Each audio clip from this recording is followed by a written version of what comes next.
She like, no, I'm just kidding. I don't want to come empty-handed. I'm like, I guess. But ain't nobody gonna drink that shit. But, all right, man. Let me see your light. Yes, sir. So, it is motherfucking Black History Month. Yes, ladies and gentlemen. It's a wonderful, wonderful day. Wonderful, wonderful occasion. We got Big Blunt's Rolls. We got Cuervo. It's the perfect setup to bring up what happened today in Black history. Today is February the 2nd, 2021. And way back when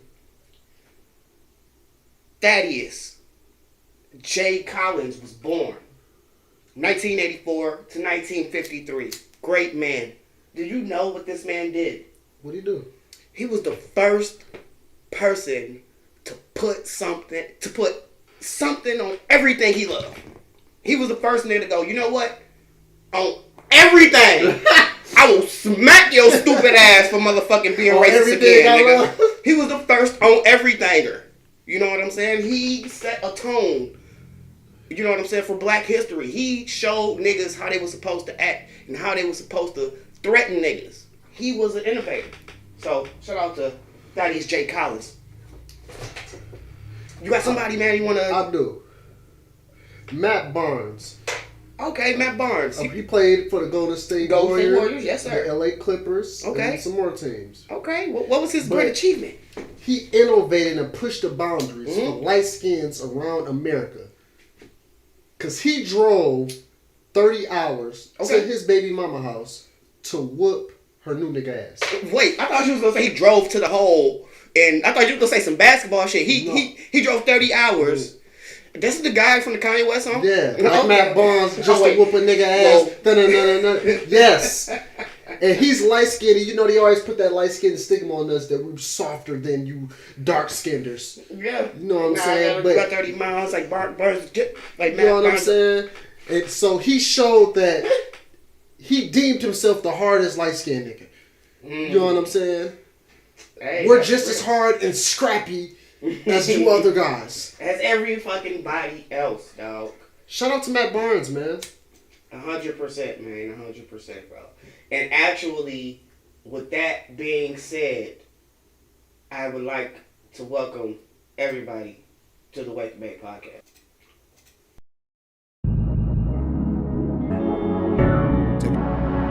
Pat Riley with the heat, ride round with the heat. Get money, my sleep. For the nights I couldn't eat, so I'm round with the heat, ride round with the heat. Pat Riley with the heat, get money in these streets, count racks in my sleep. Pat Riley with the heat, ride round with the heat, get money in these streets, count racks in my sleep. For the nights I couldn't eat, so I'm round with the heat, ride round with the heat. Pat Riley with the heat, get money in these streets, count racks in my sleep.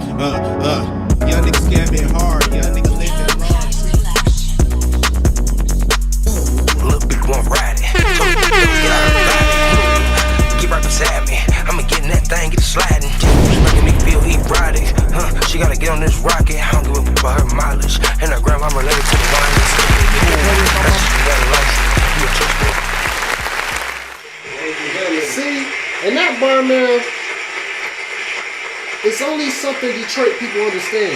Her grandma was a Winans. Oh, 100%. You know what I mean? 100%. That just means she comes from a very well-off lineage. You know what I'm saying? 100%. You gotta from the city of Detroit. You have to be aware. You know what I'm saying? The wordplay and everything is there. You know, you guys are in the early days of releasing The Heat. What was the other joint y'all just put out? With Kick It. Jazz? Kick It. Jazz. Fucking Kick It. Early days. If y'all didn't know, go listen to them joints. They on fucking YouTube right now.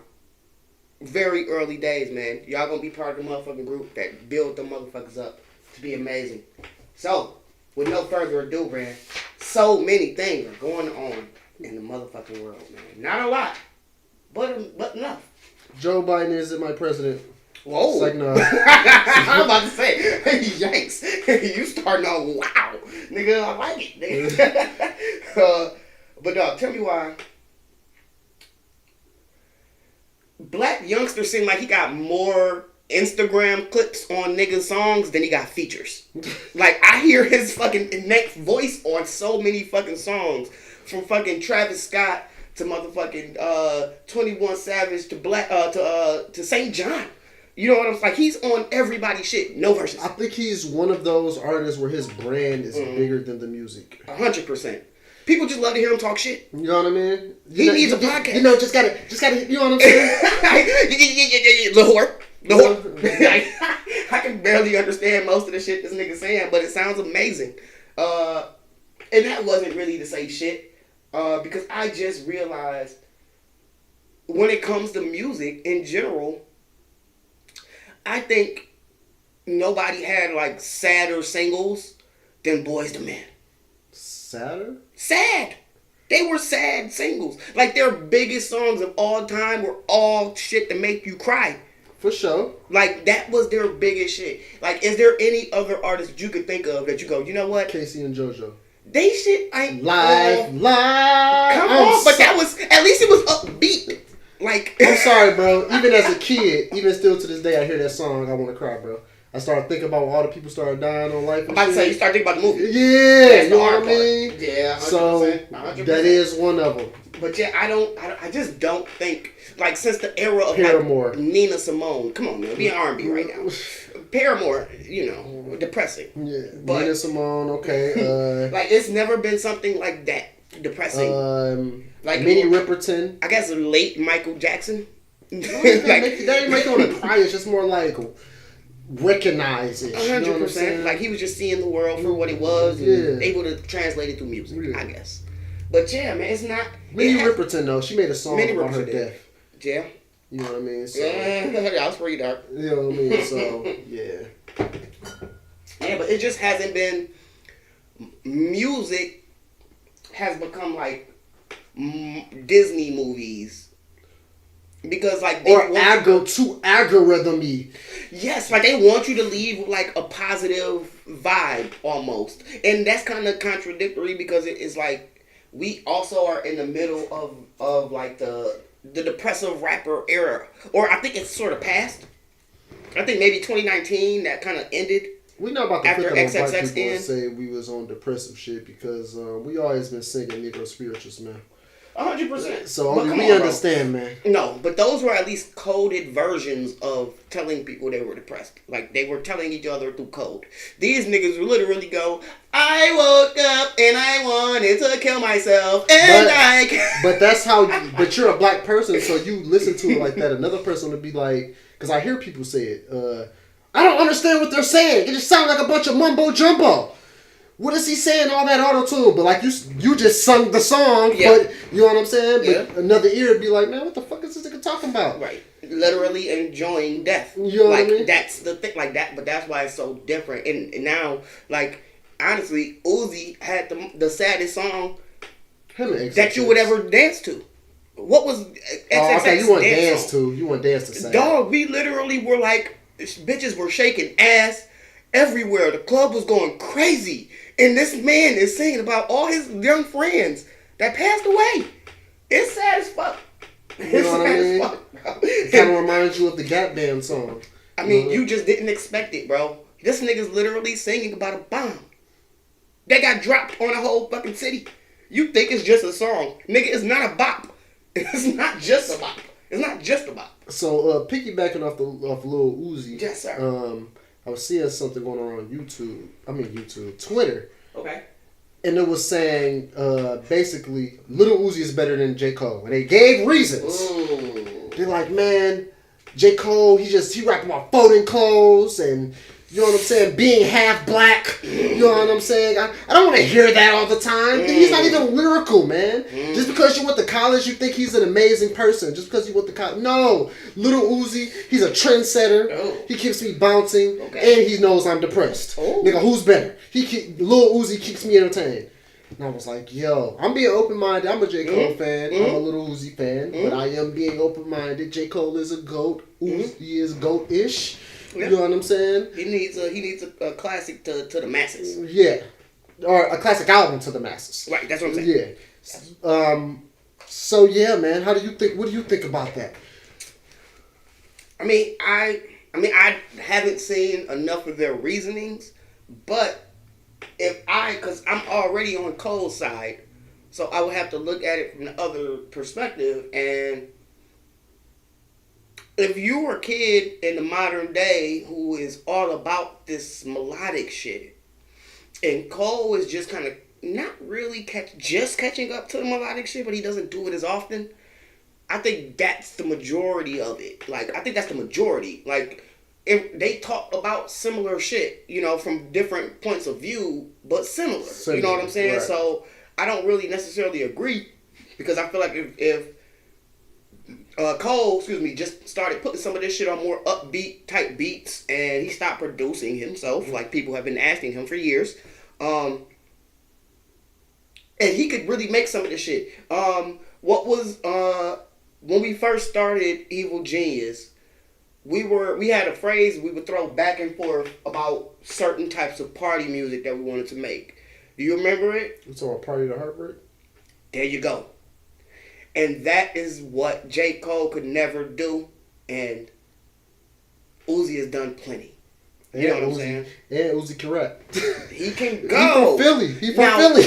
That right, but see now that level they still on the even playing field because they both can rap, sure. But when you get down to the nitty gritty, Uzi 1-0 in a rap battle. 1-0, man. Niggas can't get at him right now. Where is what? You talking about Rich the Kid? Where is Rich the Kid now? I seen him on the top of Apple Music, but I ain't listened to the song. Did you? J. Cole went against Diggy. Come on.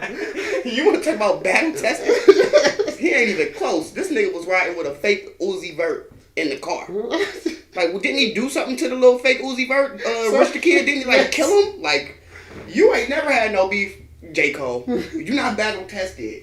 So they might have a point.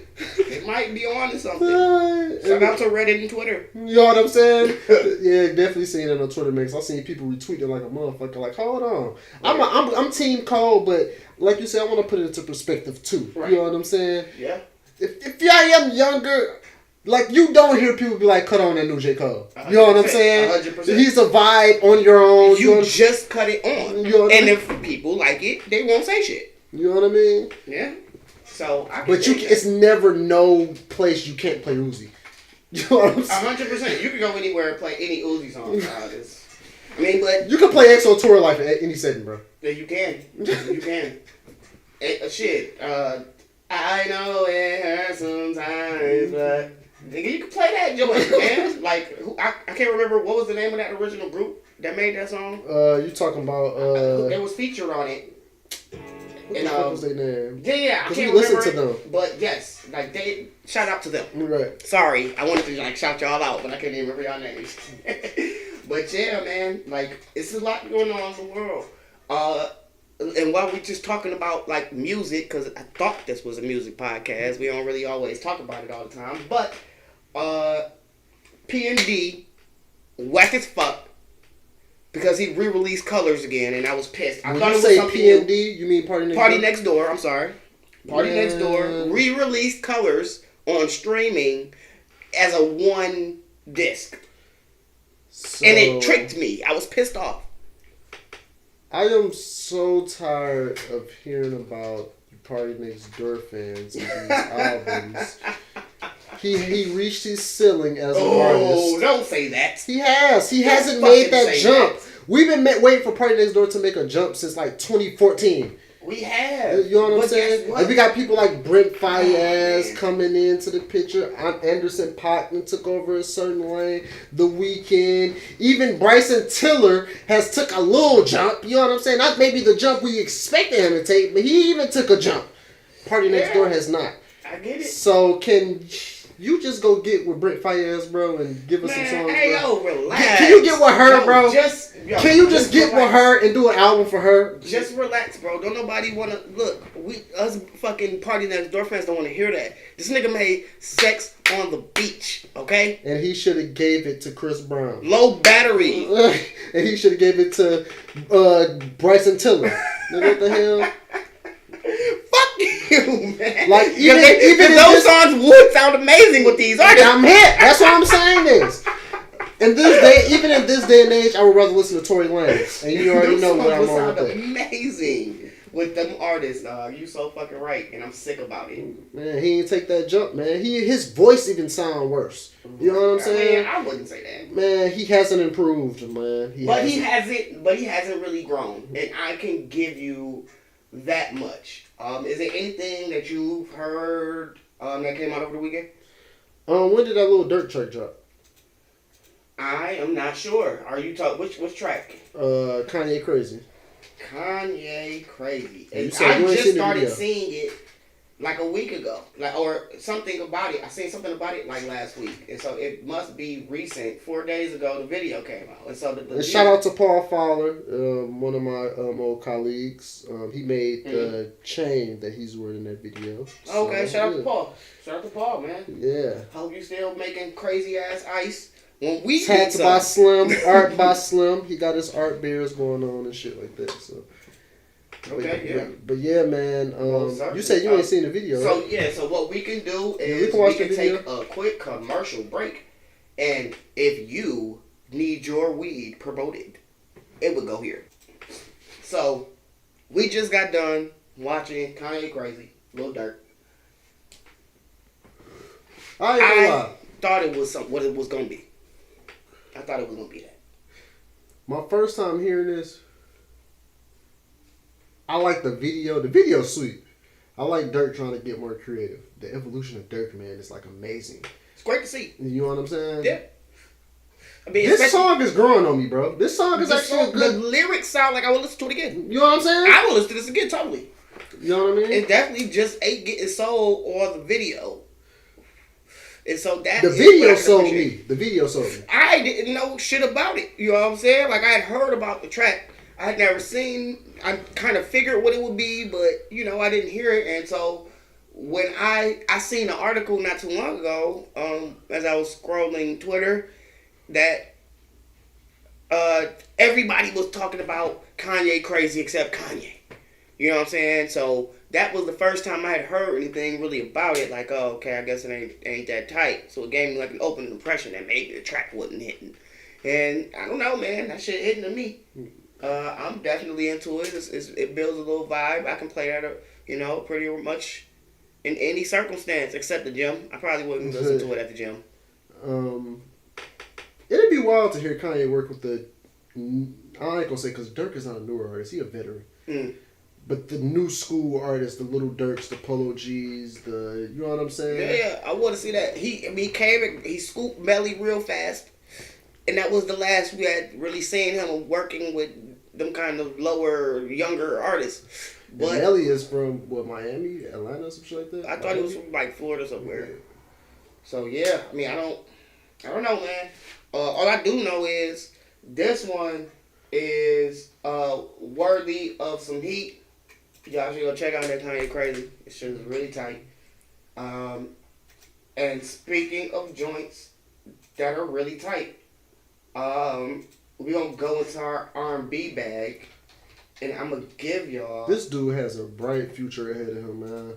Wait till I want to hear what it's gonna sound like when he really cross over, cause I don't feel like he crossed over yet. I feel like he appealed, but he hasn't crossed over. But what if he doesn't? What if this is his Tyler the Creator? It's kind of a crossover, I guess. Then I guess I'd fucking say it. Yeah, I can't even find the song. I don't even know what happened to it. Like, there it is. But yeah, so if you didn't know,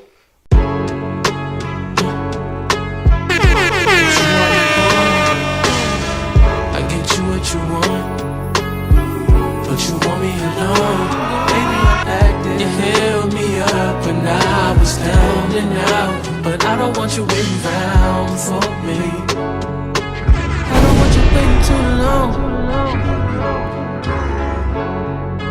I don't want you waiting too long. She hold me down like gravity. Figure it out. And I love it. I love when artists catch an artist at this point in their career. You know what I mean? No, I mean it just seems like he's just starting to really kind of make some real money. so that he could, you know, get the DJ Dahis and, you know, the Tyler the Creators. and shit. So you know, it's at the point now in his career, right? He's ready to go up to the plate because we seen him get somebody else. You know what I'm saying? Maybe it wasn't. It got Grammy nominated. With an artist that it was Grammy nominated that could do it without him. Right. Give me a second. Let me get it out. Okay. Because obviously we saw he made the song. So that was the big deal. We seen he could make somebody else a star and catapult himself to success using their budget, because obviously they had a little bit more cheese than he was playing with at the time. You know what I'm saying? And it put him in the spotlight. So I can't wait to see who else he works with. Yeah, man. I'm interested. Like, he took it there. Like, I mean, you think big rappers, most people just don't think Tyler the Creator. And not the first one. Right. That's a lot of people. Let's see what him and Freddie sound like. Him and Push. Him and you know what I'm saying? Go to the G's him in the and game. Benny. Yeah, you know what I'm saying? Conway. The street rappers, yeah. I would be, because he talks some street shit. He been talking that street shit. No, I mean, just the way he talks about art, the way he sings R&B, just in general. Just his average song. He just, nigga, woke up, nigga, told the bitch to go get the cheese. Like, you know what I'm saying? and then after you give us the street rapper, give us one with LMA. Because it's refreshing to hear the pure R&B. You know what I'm saying? Then give us one with LMA. Fuck it, give us the COVID anthem. Has he had like a really great like duet? No duet, bro. Yeah.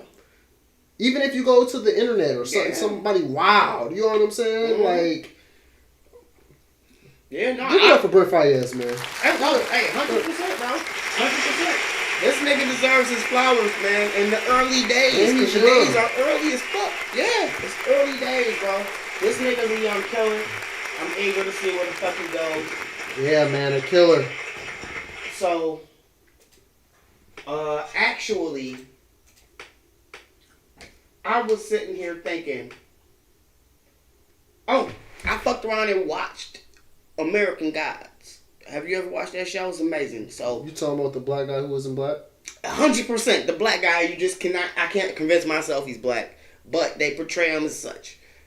So Wale was in that show.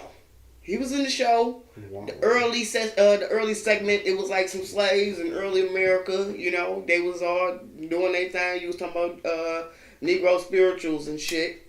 And it was impressive. I was surprised. I really didn't see Wale being able to make his way into Hollywood because of his reputation in music. But at the end of the day, it's a different industry. You know what I'm saying? So maybe you don't build that reputation. But he came with some bars, you know, some poetry. You know, everybody going through their thing. You always go to Wale for the poetry. 100%. They're like, what rapper looks the part and can do it? Can give us some heat to work with. Original. Is Wale top 10 of the generation? No. Of that generation? No. Top 15? He was underwhelming. Wale. So top 15? I would say about... He is maybe the 15th, 16th. Bro, he was underwhelming as fuck, He Grammy nominated though, man. Bro, he was underwhelming. He just could not... stay consistent. Do what fucking Ambition was. No, he couldn't pivot from there. Because I feel like Ambition was awesome. I feel like that's one of his bottom type... Like, it was a good project. Man, come on. It was a good project, but it's like... I heard Better Wale even before that came out. You know what I'm saying? I heard Better Wale. You know what I mean? So... I don't know, man. I agree with you on the underwhelming, though. I went to a couple of his concerts, though. And I was rocking. What was the album? Gifted. That was a cool album. Going to the concert made me appreciate that. He was on tour with J. Cole and shit. So. Yeah, I mean, like I said, I really don't think he performed to par. I don't think he was where he was supposed to be. Lyrically, he brought it. He couldn't make the songs.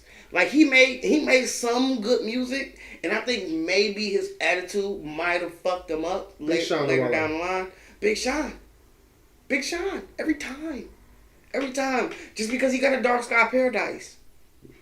Chance the Rapper, Wale. Yikes, Chance, because he has a fucking acid rap. Sorry. There's too many people. Bruh, niggas gonna beat him every time. A lot of niggas. Let's get Wale in the verses, man. Bro. Wale and Thugger. I thought we've done it. We can't put him against Thugger because we already concluded that Thugger had a classic. We said Thug might have had a modern day classic. We gotta wait on it.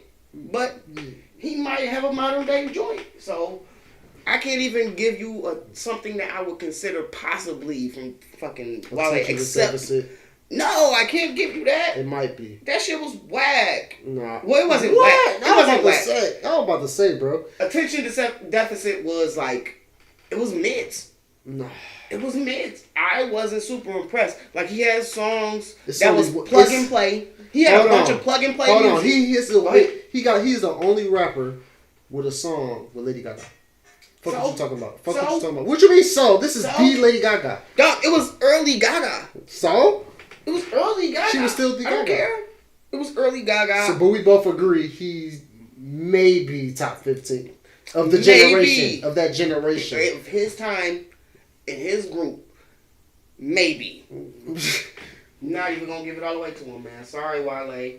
Call us. Let us know how you feel. I know how you. We gonna tag you in this because we know this kind of shit bothers you. Anyway, can we go to Is It a Classic? I'm gonna think about this album. You know, Is It a Classic? It's been a couple episodes. We've been kind of missing on those. We haven't. Well, last episode we hit. Yeah, so we back on track. You know what I mean? You know, we here. That's what y'all fucking came here for. We gonna give y'all the shits. What we got this time, man? Man, we have the Posthumous album this time. Okay. I really want to talk about some obscure albums that people don't like to talk about. This one is the Biggie Duets. He came out in 2005. Old verses, things like that. Bunch of collaborations, obscure collaborations of all the hottest rappers at this time. So have we, up to this point in history, have we seen an album like this? Yes, we had. I think we got a Biggie album before this that was a posthumous, and I think we got like Tupac's. It was posthumous, but it wasn't their old shit repurposed on new beats. Yes, I think Tupac Resurrection. I mean, that necessarily, like, that's not really what I'm going with. All right, what was you saying there? Just considering the fact that the Tupac Resurrection shit was never out. Right, okay. That was in the fucking vault shit that they had just gave away for the movie. Biggie shit was all out already. Every single verse they used. Yeah. You know what I'm saying? So it's kind of like that. I don't think nobody had ever done that up to this point. Maybe not posthumous. I think I agree with you. I still think it's a Tupac album that's like that. Fuck that, nigga. Black History Month. But we just made some new Black History, nigga. He's the first artist. But you know how they say you can re-release your music after you sell your master if you re-record the songs. I think Prince got a few albums like that. I think he has a few of those where he just. Oh yeah. You know what I mean? But I don't think it was posthumous. You know what I'm saying? It's important. That's like LeBron James stats during the fucking season. Like, they just seem like they just pulled shit out the air. Like, yo, LeBron James the first player to not go out of bounds in the first 10 seconds of a game. You know what I'm saying? In every game forever. But I ain't gonna lie, this album, I wasn't a Biggie fan. 2005, I was just being in high school and shit. This made me a Biggie fan. This made me go back and really, you know what I'm saying, do my research. You're alone. This was my album that was like, hold on. When I heard that nigga say, spit your game, talk your shit, grab your game, come your I was in. You know what I'm saying? When I heard that shit, I'm like, oh, this nigga's on. You know what I mean? And I think that was maybe like 2002. That was like 2002. No, that was this album. This album was 2002? No, 2005. That was Spit Your Game. Spit Your Game. But look. That was the first song I rapped on. Already out. No, it wasn't, bro. All right, Yes, maybe it you was. did hear it. Maybe you did hear Yes, it. it was. That shit was already out. You know what I'm saying? Got songs with Eminem, Jay-Z, Ludacris, Faith Evans, Snoop Dogg. Come on, man. Mm-hmm. The gang. My favorite songs on here for real, bro, is Living in Pain with Tupac, Mary J. Blige, and Nas. Everybody on there was just like, wow, you got Biggie and Pac on the song. I knew they was beefing. Yep. Wayne was just, this was like the Wayne we knew Wayne was. Like, man, trees and bitches with Jewels and Jim Jones, I'm in. No, yeah, that was the early, I think that was like the early days. Like, that was the days of Wayne where he was really finding himself. It's like he went to New York and became a different motherfucker. He was an animal. Yeah, he went to New York and became a different motherfucker with Jewels and Jim. But yeah, this album, people don't really think about it. And I don't think a lot of people Nasty really Girl, listen man, to it. with Nelly. Bro, when I think about the album, that's the first song I think about. On and on and on. Nelly and Jagged Edge and Diddy, bro. It's a whole vibe. But hey, they really had a hit single with that one though. Like Nasty Girl was a hit. You know what I mean? No matter what niggas wanted to They say. redid Beef with Mobb Deep. Come on, man. Yeah. Come on, man. Let's Yeah, go. man. Let's go. Let's get Scarface and Biggie. Come on. What do that sound like? I want to know. Scarface and Biggie? Even though Living in Pain was a little underwhelming for me. Okay. For me. Now, I mean, I just, once they put Pac's name on it, I was like, all right. And Nas is there. You know what I mean? And Mary J. Holy okay. All right, come on with it. And I was like, You know what I mean? I love Maybe the I format, should've though. I love this format. And maybe if Pac wasn't on it, I wouldn't have been so underwhelmed with that one particular song. But yeah, man. I mean, the way that they tried to stagger this project and put together the singles. And how much it sell the first week? 400,000. You know better than me. Yeah, I mean, what? I don't know. Number man, 3 being that. Yup. Yeah. Up here, Number 438. 3. All right, 438. 100%. So yeah, man. It was a thing of its time, and I honestly, I won't even call it a thing of its time because I think Nasty Girl will still go. Still to this day. I think it'll still And go. Spit Your Game. Spit Your Game will go, but we rather hear Notorious Thugs. We definitely rather hear Notorious Thugs. You right. But yeah, man, this is a great, considerable classic. Let us know before we even get into this shit. What do you guys think? Is this a classic album? Comment below. Like, comment, subscribe. You gotta fucking fuck with us, dog. We fuck with y'all. Anyway, on to the shits, man. Now, with all of it being said and done, because I don't think a lot of our audience has even really given this album 100% of a chance. So I don't even think I'm a hip hop head. I listen to everything. 100%. So we don't even have to do like a. Hey, what Bully say? If the Lovely Bones and review your shit, is your shit really out? Real Kane, send it. I want to hear it. Hey, Ruddy Gang. Crud God, I want to hear it. Hey. Let's go, man. We do album and mixtape reviews here. Get with us, man. The Wake and Bake Podcast at the Wake and Bake Pod at gmail.com. The Wake and Bake Pod at gmail.com. Send your shit. What you going with though? Cause these reviews, these niggas, I don't know what they talking about. 2 stars and shit. That's blasphemy. Right. Rolling Stone. 2 stars. Wow. I mean, yeah. I mean, honestly, bro. To me, at the end of the day, what I didn't appreciate about this shit was the fucking length. This shit was too long, dog. I didn't care for every single song. Some shit I'm like, the original's just, you know what I'm saying? Like, some shit just didn't stand up to the original version of what it was, and that shit is the shit that kind of pushed me away from the album and really living with it the way I should have, was that second half of it. I can kind of agree there. Latter half. Yeah, man. I mean, so like I'm like 3.5 in it. Yeah, you know what I mean? You know? Three and a half. I really appreciate this shit. You know what I mean? This really. Yeah, but it's to be appreciated. I wouldn't know about Biggie if it wasn't for this album. I wouldn't have. I had Life After Death at 10 years old, but this came out when I was in high school. Mm-hmm. I didn't listen to Life After Death. I remember 2 people trying to begging me for the album, like, please let me have it. I'm like, I don't care. Right. I don't listen to this. Right, you know what I mean? So this made me go back. If it wasn't for that, I wouldn't know, man. You wouldn't care about my opinion on it. You know what I mean? 100%, man. So y'all need to go and listen to Biggie duets, man. It's the Biggie duets. Nigga, I go. Start studied, man. Oh. Like, it was really a star. Come on, he got Faith Evans producing, man. Stop playing with me. Stevie J on here. Come on, man. Stop playing with me, bro. Yeah, man. Come on, man.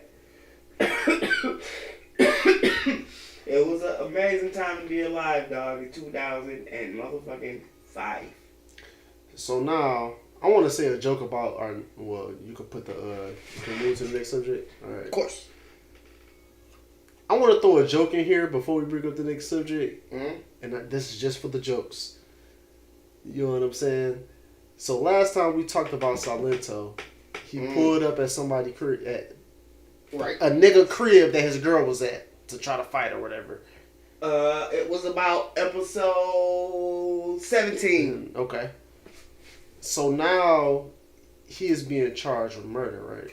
Oh, yikes. Okay. Of his cousin. Wow, okay. Family. So was his cousin sleep on his girl? Yikes. I mean, what's his cousin? Is that the dude that was, he went to his house and what's going on here, man? Ricky Hawk, 23, was arrested for the murder of his cousin Frederick Rooks, 34, on January 21st. Okay. And this is crazy. Like, I don't understand. I wish there's no motive that has been uncovered at the time of publishing. The official police report states they collected 8 bullet casings. Multiple residents already knew the time. So this is wow. That might be. We might have solved this case for them.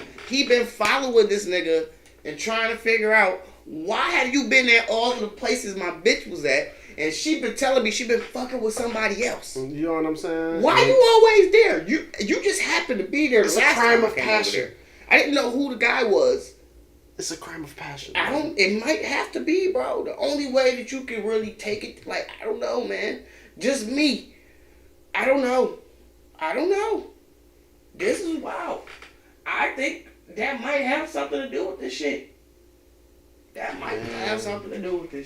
Last September, he was busted for allegedly wielding a hatchet and other domestic violence towards a girlfriend inside the California home. Not his. Hey. It's still pending. God damn. Good that luck. Young man is going through some shit. Good luck. Man. I wish you well. Wish you well, man. So speaking of criminal acts. Criminals are getting wild out here, man. Oh, shit, man. They always getting wild out here. We always got some wild shit that criminals be doing on the Wake and Bake podcast. They do. They be criminaling. And we decriminalize them here on the Wake and Bake podcast. Okay. So here in Detroit, a lady woke up and her porch was stolen. Her porch was stolen. She woke up, she opened up the Folgers, she went to get the newspaper, and she fell. She walked back in the house, got back in the bed, woke back up, opened the Folgers again to walk back outside because she could not believe that her porch was stolen. The whole porch. Niggas took her whole porch from her. This is a real story. This is real. It made the Daily Mail. Yo. This is out of control. Yo. Holy shit. Hey, porch pirates. You can't steal people's shit. I ain't gonna steal the package off your porch, and I'm gonna just steal your whole porch. Dog, you can't take people's porches. This is unacceptable at every fucking level. You guys should be. Find them people. Find the people that took her fucking porch. This is absurd. This had to be her ex. This nigga had to go, you know what? You gonna step out of my life. Ain't nobody stepping in this bitch no fucking more. This nigga went crazy. Look, Portia. Everything's gonna be okay. Yo, this. We'll drop off everything you need on your porch. What? Nigga, we coming in. Just toss it. You gotta toss that shit. And she had a delivery tomorrow. Nah. Nigga, how her kids gonna get their fucking birthday presents, nigga? God damn, man. Detroit, niggas. Was this on the east side?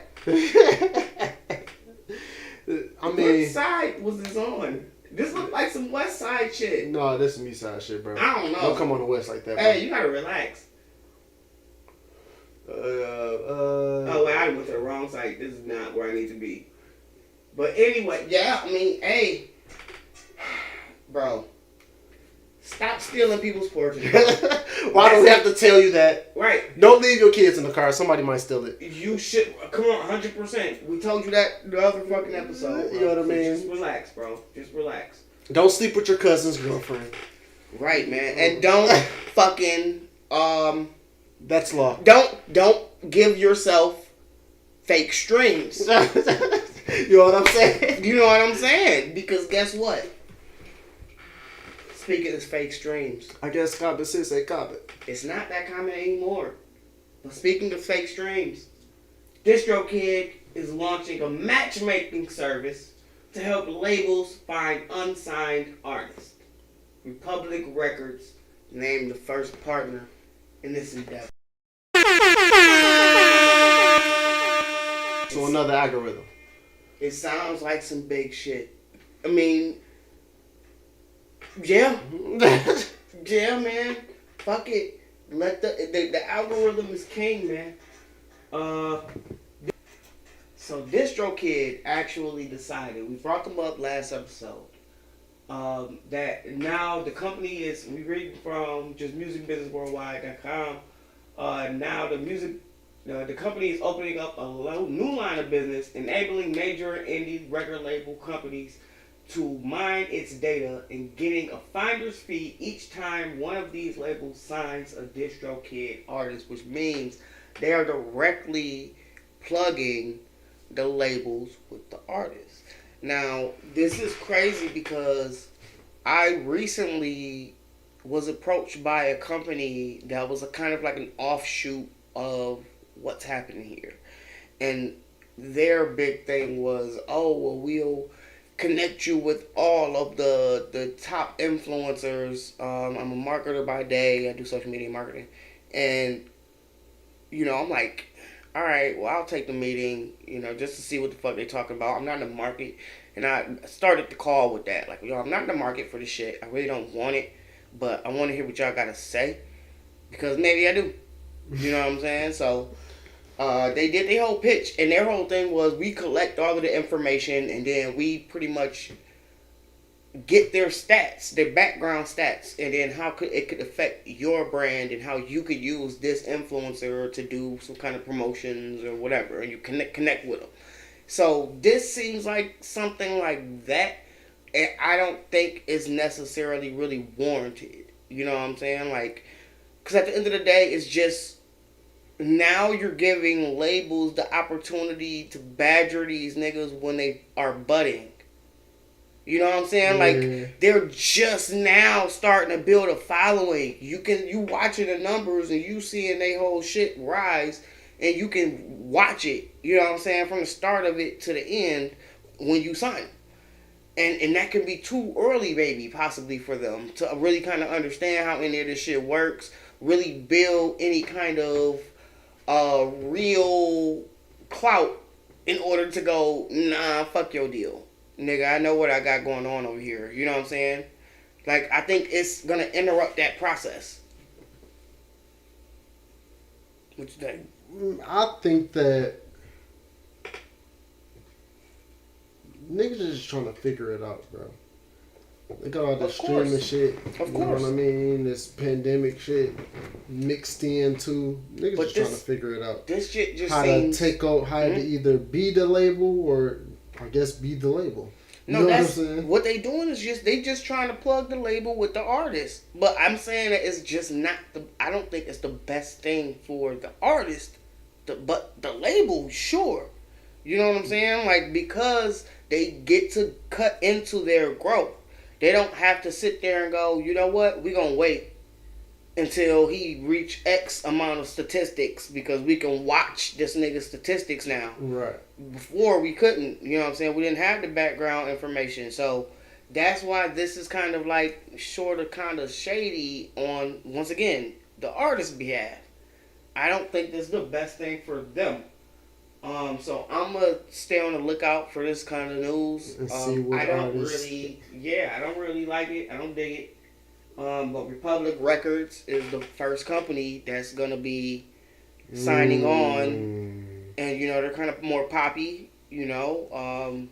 Who they got? Ariana Grande. They got Drake over there? Yeah. Wow. Yeah, that's off of a Universal. Right. You know, Post Malone, you know. So they got some heavy hitters that way, but super heavy hitters.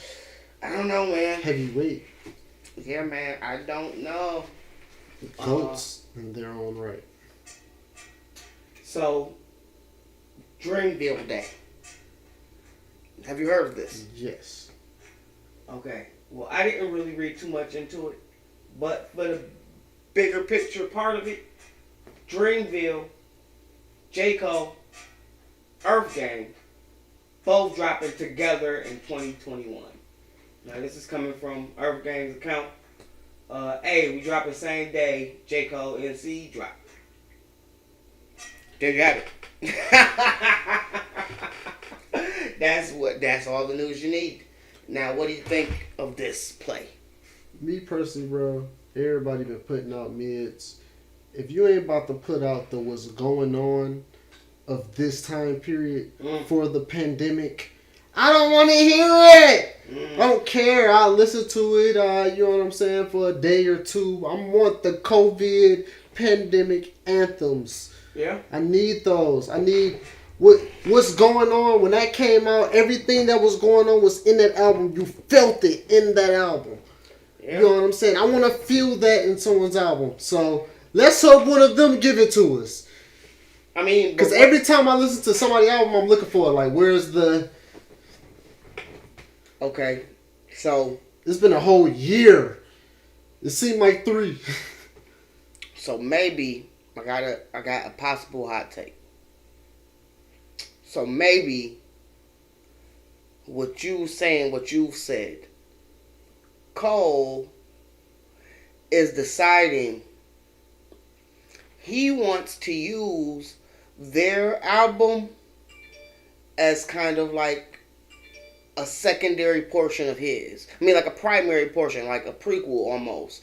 Maybe we need to listen to both of these projects back to back to get the full story. That would be awesome. Maybe he's trying to take us there where it's like a fucking 2 seasons of a show, just told from different perspectives. Maybe the fall off, because this is supposed to be the fall off, correct? Or something before that? No, Cole's supposed to be done. Cole has been the fall off. Yeah, the post included a photo of a notebook with the fall off arrow written across the top. So he's been promoting the fall off. So that's that. As far as I'm concerned, maybe Cole is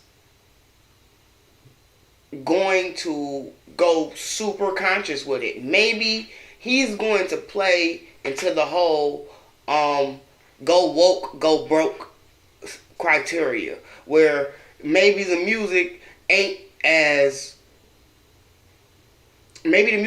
not as motherfucking poppy and the type of shit that we were saying earlier, putting him against Uzi Vert, that it should be, and it's still sad, slow, boom bap hip hop.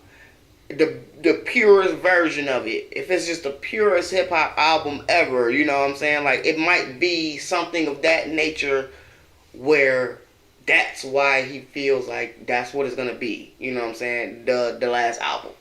Maybe that's why that's his final one. I need the pandemic anthem. That's all I'm saying. I don't think he'll do it.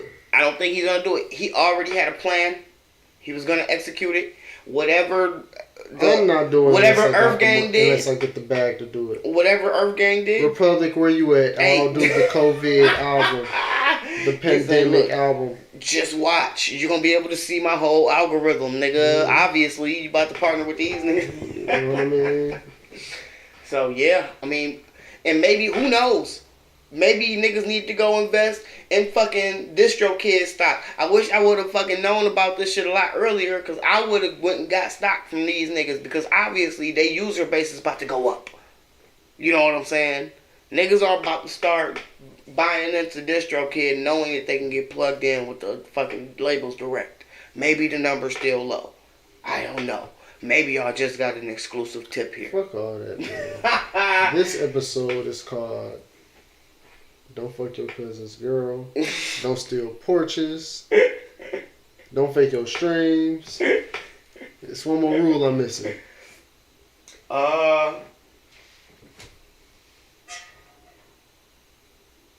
That's it, I guess. Yeah, man. Heartbreak at the party. You know what I'm saying? Heartbreak at the fucking party, man. You have to tell people these things, man. Oh, and don't leave your kids in the car because somebody might steal it. And don't leave your kids at the car because they're gonna come back and cuss you the fuck out, bro. Like, that's just how life happens in the United States of America.